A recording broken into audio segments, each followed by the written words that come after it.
Welcome to That's So Clutch, an automotive podcast that bridges the gap between car industry experts and those who are not.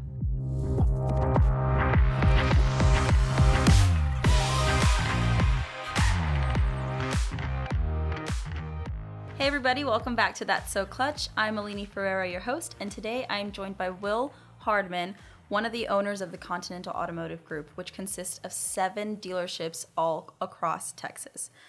His family has been in the business since the 70s, and he's an active partner in this ever-growing organization. Not only has he helped grow the company, but he is also a race car driver, and he races all kinds of vehicles, including Mercedes-Benz. And to top it all off, he's a father of 3 girls. Welcome, Will. How are you doing? Doing great. Glad to be here. So being an owner of car dealerships is going to change drastically within the next decade. Due to the EV market. And I just want to hear, what are some of the reasons you think people are afraid to transition into electric vehicles? You know, there's a lot of information and you know, that can be confusing out there about the new lifestyle changes and kind of habit changes that driving and owning an EV will bring. Not to mention the upfront cost of which is greater usually than an equivalent ICE vehicle, which is internal combustion engine. We shorten that to ICE. But yeah, some of the things that people might be afraid of in the transition are, range anxiety that comes up a lot. There's also a curve of whenever there's new technology out. You have early adopters who are willing to put up with some inconveniences in order to have the latest, greatest thing. And then there's people, that are kind of in the meat of the bell curve that really want something that's a little bit more proven. It's economical, it's economically priced, it's economical to operate, and it's reliable. And they'll wait for that technology to mature to that point. To where it checks a lot of those boxes. Once it's there, then I think there's going to be more adoption, and we're seeing the industry move in that direction for sure. But why are they so expensive? First of all, the R&D that it takes for these companies to develop new products and new technologies, those billions of dollars spent on developing a car has to be spread out over many hundreds of thousands of units or millions in some cases in order to drive down the cost of those. And right now, manufacturers aren't selling millions of EVs or even hundreds of thousands of them, with the exception of Tesla, which cracked a million a year or two ago. Let's call it a year ago. They're the only one. And then there's a Chinese manufacturer called BYD that's doing the same thing. But the second part of this is the materials cost to build these cars. The minerals and the rare earths that go into them are very expensive to mine, refine, build into the battery packs. The battery packs in these cars are the most expensive component of them, and they can range anywhere from $10,000 to $30,000 for a battery pack, depending on the size of the battery. So is that what affects the driving range, the battery? Yeah, that's the fuel tank of the car.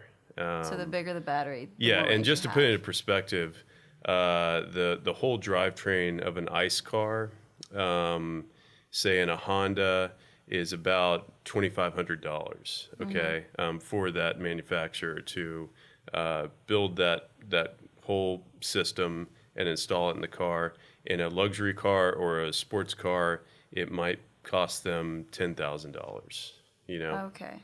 So it's far more expensive for these companies to go out and mine these things. And then the other problem is, cost-wise for manufacturers, is there's not a lot of good scalability. If they're going to build 100 units or 1 million units of these EVs, manufacturing might be a little scalable, but the mining stuff only gets more expensive the more demand that's put on those resources. As all these manufacturers are getting on board with, with their EV manufacturing goals. For sure, especially because in our last episode, Chris Hernandez, the sales consultant at Mercedes-Benz of Austin, he had mentioned that Mercedes announced that by 2030 they're going to go fully electric. And then I went ahead and did a little bit of research, and I read that Ford in Europe will also be all electric by 2035, Alfa Romeo by 2027, Bentley by 2030, Audi by 2033, which is another one of the brands you have a dealership for. How is that going to affect your businesses? Well, first of all, there are all these announcements coming out that they're going to do something by so-and-so date. A lot of what's going on right now in the industry and I would say that the car business environment is an announcement is not the same thing as doing it, okay? It has yet to be seen whether these companies are actually going to do it on the time frame that they say they're going to do it, with the money they say they're going to spend.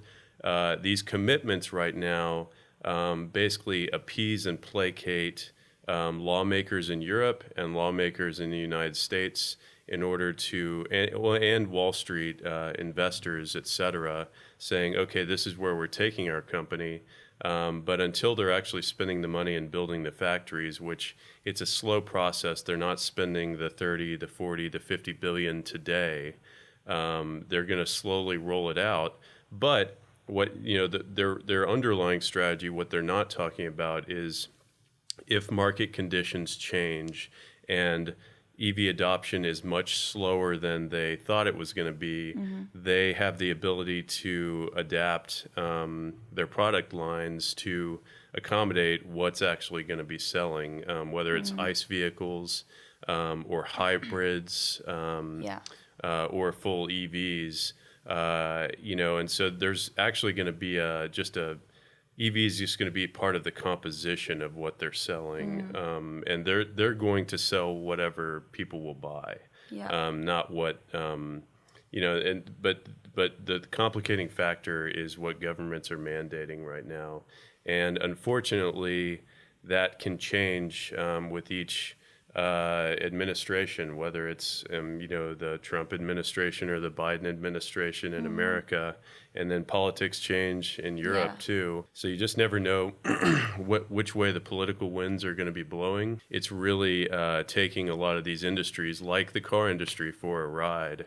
And it's expensive and inefficient rather than letting kind of the free market do things at its own pace. I didn't realize that politics went into it that hard. We're here to sell whatever is people will buy, and if it happens to be EV, I think that's great. I've been driving EVs for 3 years now, and Really? and I see a lot of the benefits of them. But I would say there are some kind of idiosyncrasies of what it's going to do day to day to our business.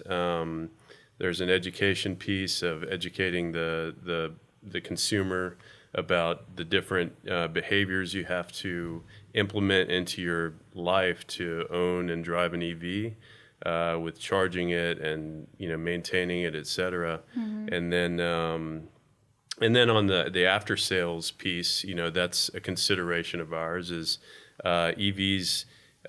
You maintain them a little differently. As in a previous podcast, Cody pointed out that they don't need oil changes. They have very simple transmissions or gearboxes, usually none at all. It's just a straight drive. Like the electric motor is just hooked up to the wheel where there's no gears to shift through. So there's just less complexity going on in certain parts of the car.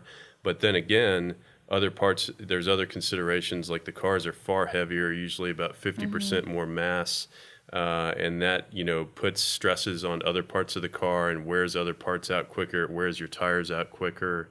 There's a lot more software that goes into the car. It's kind of like more of like maintaining your iPhone. When your iPhone gets a little buggy or has problems, you still have to take it in, but it's more of a software diagnosis. And, we might be replacing components on the car that are more electronic technical, just electronically oriented. So do you think that marketing electric vehicles is going to be different? because I see it this way. You're not only trying to convince a consumer to buy the brand of the vehicle, but now you're trying to convince them to switch from gas to electric.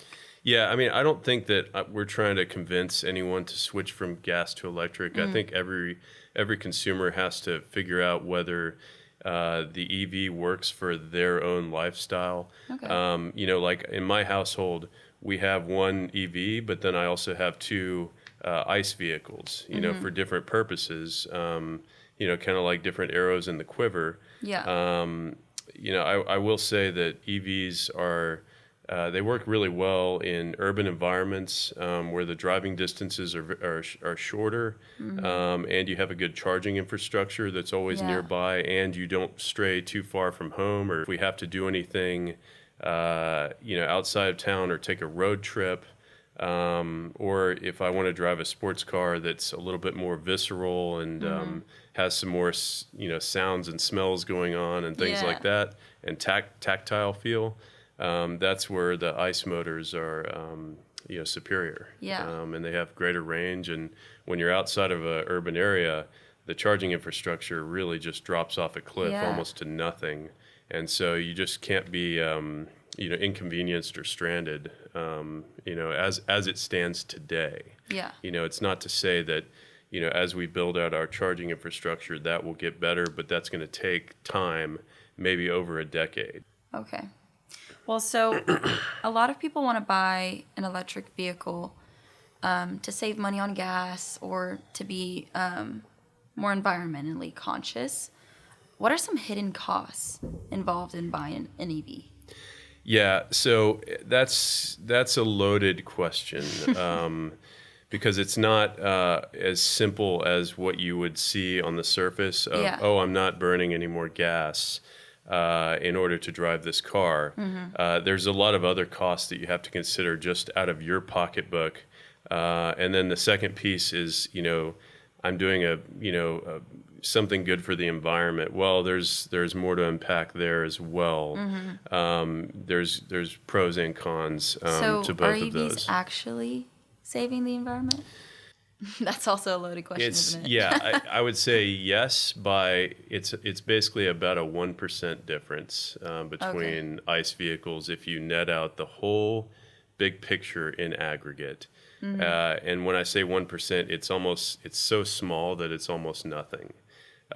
Yet we have to spend hundreds of billions of dollars to make this transition. So that's, and I digress on that piece, but this is something that also I enjoy studying. I was an economics major in college, and they teach you to look at the trends in the big picture, and that's something that I still enjoy to this day as it pertains to the car industry. So I do follow the big picture of what it takes to transition our industry, especially into EVs, and what the future holds and what's kind of around the next corner. But as far as costs of owning an EV, you save on fuel. That's good, but you also have to fuel your car with electricity, which costs money from your house, even though it is a fraction of what you would be spending on gasoline. Okay. I mean, if you have a Honda Civic that gets 40 miles to the gallon, you would probably spend half that on electricity of what you would spend on fuel for your Honda Civic. The real big added cost to owning an EV is probably your insurance rates, which, anecdotally, I'd say can be double what an ICE vehicle is, just because the cost to repair these battery electric vehicles is incredibly high. They're extremely vulnerable to getting totaled out if you just do some minor damage to the car, because the battery pack extends from to every side and corner of the car. If that battery pack, which is the single most expensive component of the car, gets damaged at all, usually it can't be repaired. At a collision center. The whole thing needs to be replaced, and a lot of times you're reaching beyond 60 or 70% of the value of the car. and at that point, Wow. you're totaling it out. So people just have to be aware. Like, there's a lot more to it than just the base price that Yeah. you see. One benefit is they do they're pretty lively to drive, very responsive, and you get a hell of a lot of power on tap when you push the pedal, and you can really wear things out fast if you drive it hard. Yeah. So you still race. You just did a race, didn't you, this past weekend? I Yeah. did. So you still race. With electric vehicles entering the market, how's that going to affect the racing community? Like, do you think F1's going to implement any electric vehicles? Yeah. So, F1's, that's an interesting example. They try to be the technology test bed that then filters down and proliferates throughout the rest of the market. And they have a proven track record of doing that. But they have not really been able to successfully implement a full EV strategy. They do have today, as it stands, turbo hybrid electric vehicles, and they've kind of cycled in and out of all these different technologies over the years, from KERS, kinetic energy recapture system, and they used to use batteries to do that, and they've been in that game for over 10 years now, which has been interesting to see how that technology proliferates down to the different OEMs like Mercedes or Honda or Toyota. It is interesting, but as far as battery electric, F1 is not pure electric, and nor do they have any plans to go that direction. Oh, okay. There is a Formula race series that is pure battery electric called Formula E that exists today. It's been around for about 5 years. Wow. And if you've never heard of it, there's probably a reason. It's just slow uptake on its adoption for spectators and fans. It's a spectator sport. It's a form of entertainment, just like you watch any other sport on TV, like the NFL. Yeah. And those guys are there to put on a show, and part of the show is hearing the engines and the power and the visceral nature of it. And when you transition to a full EV like Formula E, you can go watch it on YouTube, etc. I think that they take that, a lot of that, flashiness out of the sport, and they take a step in the wrong direction, and that's the problem.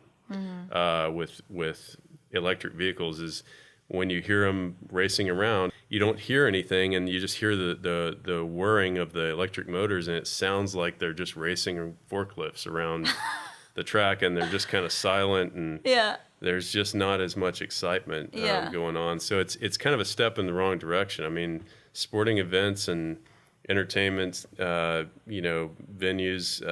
there's a reason that they have at concerts, smoke and lights and visuals and pyrotechnics and all that stuff, because that's part of the entertainment package, and EVs just don't have that when you're racing them. And as a driver, if I were racing an EV, it would be fine and well. I think it would be kind of like the same but different, if you know what I mean. Basically the same thing. It goes, it turns, it stops. But for me, there's a lot less. I've driven EVs on the track, just the street cars, but not a race car. Yeah. There's a lot less sensory information that I can use as a driver to tell how I'm doing with the car. It's not giving me as much feedback. Usually in a car, I don't look at the speedometer or anything like that. When I'm on a racetrack, I just, I know what gear I'm in, and I hear what point of the RPM range I'm in, and I can tell you about how fast I'm going. Those are my, just 'cause it's muscle memory that's my at this point. feedback loop. Yeah. But in an EV, you push the gas, and it's just this, constant acceleration. It's more like a spaceship. And if you're going 180 miles an hour, you wouldn't know it except for, the road whizzing by. Yeah. And that's tough to tell the difference between 150 miles an hour and 180 miles an hour when you're just, watching things pass by. But when you're in an ice car going through fourth, fifth, sixth gear, you can really tell where you are speed wise and where you need to be braking and what the car is capable of at those speeds without actually having to look at a speedometer. Yeah. Well, so my last question for you isn't really automotive related, but it can be if you want to. It's if you can tell your younger self one thing, what would it be? Oh gosh. I would say read more books. Do you read a lot now? I read a fair amount. I read when I can. As a busy guy with a family of 3 and all the different things I'm balancing and in my world, I do read when I can, and I enjoy it. But I just would have read more with all the free time that I used to have when I was younger. With no kids. Yeah, exactly. Well, thank you so much for joining. This was very fun, and I learned quite a bit. I liked it. Good. Thank you, Alini. Thank you. Thanks, everyone, for tuning in to That's So Clutch. I hope you enjoyed this episode, and if you have any questions about the automotive industry, please feel free to leave them down below.